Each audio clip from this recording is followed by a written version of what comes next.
मोदी सरकार आए दिन लोकतंत्र को राजतंत्र में बदलने की कोशिश कर रही है। पहले पीएम मोदी के मुख्य आर्थिक सलाहकार विवेक देबरॉय संविधान को बदलने की बात करते हैं और अब एक नए खुलासे से पता चला है कि आरटीआई यानी सूचना के अधिकार की वेबसाइट से कई रिकॉर्ड गायब हो चुके हैं। इस वेबसाइट के जरिए केंद्र से जानकारी प्राप्त करने के लिए आवेदन किया जाता है। ये महज एक संयोग नहीं है, ये मोदी सरकार के खतरनाक मंसूबों की ओर इशारा करता है। कांग्रेस के बनाए गए संस्थानों को बर्बाद करने में लगी मोदी सरकार का ये नया कारनामा है। अपनी काली करतूतों की सच्चाई जनता के सामने आने से रोकने के लिए मोदी सरकार ने इसे अंजाम दिया है।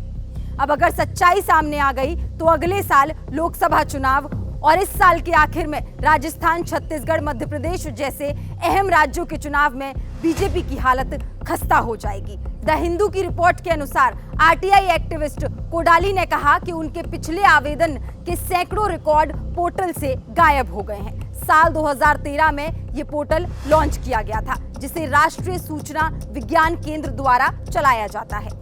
आरटीआई एक्टिविस्ट के मुताबिक पिछले कुछ महीने से मोदी सरकार आरटीआई ऑनलाइन पोर्टल को असामान्य बना रही है और नए पंजीकरण रोक रही है। अब 2019 से पहले दायर की गई सभी आरटीआई की जानकारियां सर्वर से हटा दी गई। कोडाली ने कहा कि यह सरकारी आदेशों को हटाए जाने जितना ही गंभीर मामला है। सबसे अहम उन्होंने कहा कि आरटीआई पोर्टल के किसी भी उपयोगकर्ता को इसके बारे में कोई आधिकारिक सूचना नहीं दी गई। द हिंदू के मुताबिक साल 2013 में लॉन्च होने के बाद से आरटीआई ऑनलाइन पोर्टल ने 58.3 लाख से अधिक आवेदन किए गए। अकेले 2022 में पोर्टल पर 12.6 लाख से अधिक आवेदन दाखिल किए गए।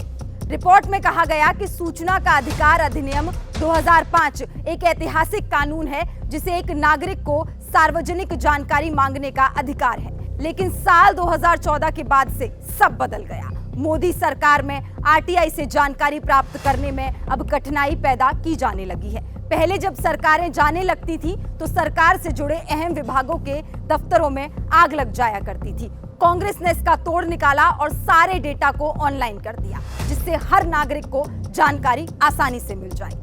किसे मालूम था कि देश में ऐसी सरकार आएगी जो समाज में आग लगाएगी और ऑनलाइन पोर्टल से डेटा डिलीट करवाएगी। आरटीआई पोर्टल से डेटा डिलीट होने से फिर एक बात साबित हुई है कि मोदी सरकार लोकतांत्रिक होने का ढोंग तो कर सकती है, मगर लोकतांत्रिक हो नहीं सकती।